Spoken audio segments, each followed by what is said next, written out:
Kumusta po kayong lahat? Ano po? Paano naman naging mabuti? Napakamahal yata ng bilihin ngayon. Mura po ba ang bigas? Mura po ba ang pangunahing bilihin ngayon? Mura po ba yung gamot? Mura ang pang-hospital? Paano mabuti? Napakarami po ng problema ng ating bansa ngayon. Kaya po ang ginagawa ng ibang mga kandidato na lumalapit sa inyo, ang dala-dala nila ayuda. Merong AX, merong MAIT, merong tupad, merong akap, maliban pa sa porpis. Alam po ba ninyo kung magkano lahat ito kapag ka pinagsama-sama? Kailangan malaman po ninyo. Lahat po ng mga ayudang binibigay sa inyo, lalo na sa panahon ng eleksyon, 194 billion pesos. Pero ang tanong, naibibigay ba doon sa dapat na makakuha ng ayuda? Kasi po, ang tinatarget na dapat mabigyan ng ayuda, hindi bababa sa 25 million Pilipinos. Ngayon po, ang itatanong ko sa inyo, lahat ba ng 25 million na mahihirap na Pilipino nabibigyan ng ayuda? Napipili lang eh. Sa tansya ko po, 5% lang ang nabibigyan. Ibig sabihin, nasa 5,000 lamang na mahihirap na Pilipino ang nabibigyan. Samantalang ang targeted number hindi bababa sa 25 million. Alam po ba kung anong pwede natin gawin dyan para lahat sana'y mabigyan? Lahat mabigyan. Ang akin pong iniisip, para madali tayo, lahat po ng pamilya na kumukonsumo ng 2,000 pababa, dapat libre na po yung kuryente. Totoo, mayayari po ito. Monthly po ito, 2,000 pesos pababa. Libre na. Sapagkat ang magbebenepisyohan nito about 25-26 million Pilipinos. Ibig sabihin lahat mabibigyan. Hindi po pwede yung pipiliin lang kung sino binibigyan. At pagkatapos yung nagbibigay, akala mo sa kanya nang galing. Hindi po sa kanya nang galing yun.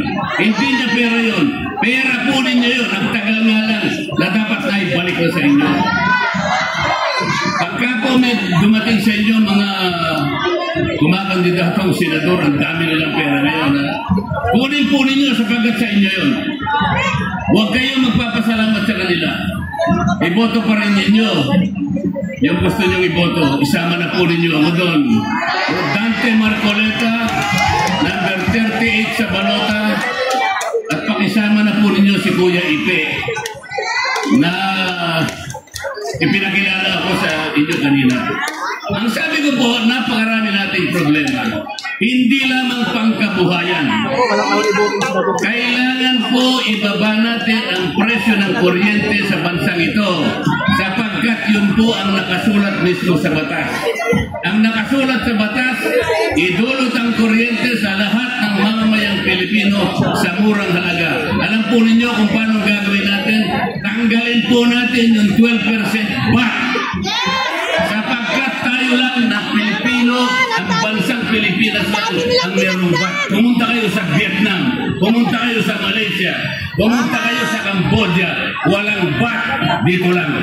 Kaya humihirap ang buhay natin. Pag murang kuryente, babangon ang maraming pagawaan, babangon ang negosyo, maraming magkakatrabaho, dagdag na kita sa Pilipino.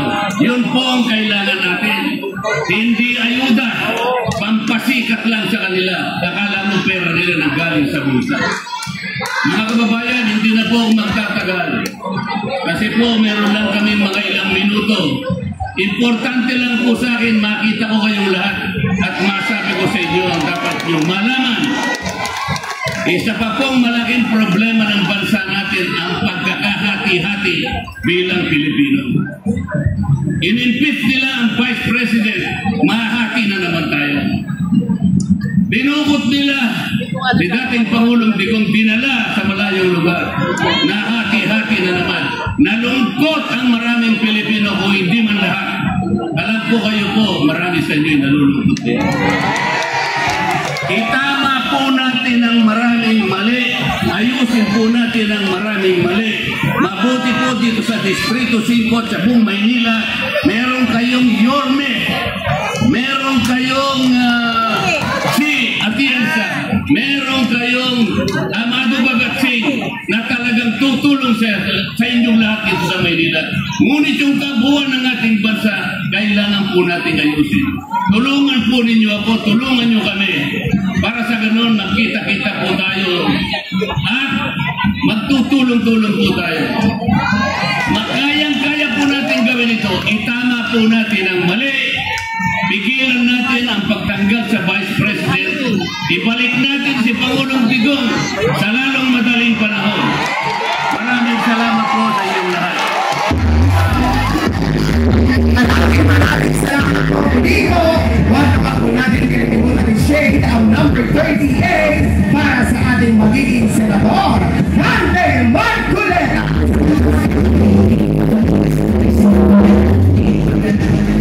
Mga taga-Distrito 5, handang-handa na ba kayo?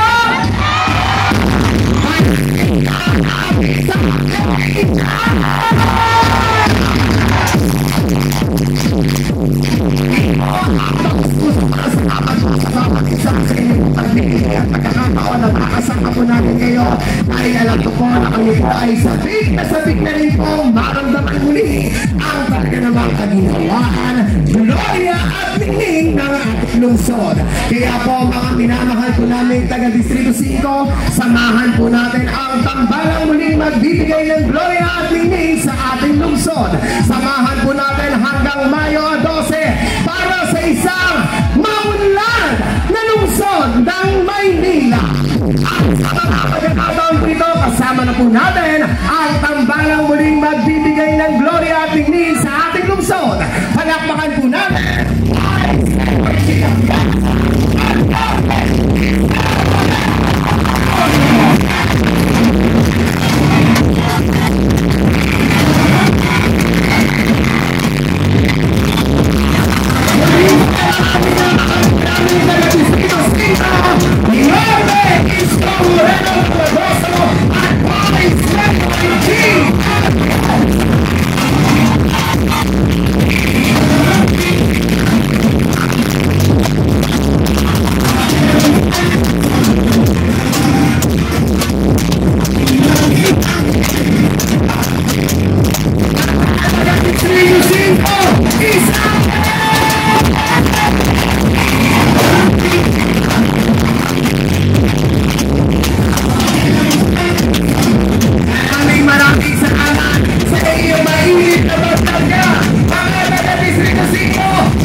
Bago ko po ibigay sa inyo ang ating susunod na nagapagsalita, muli mo, sabay-sabay po nating panoorin ito.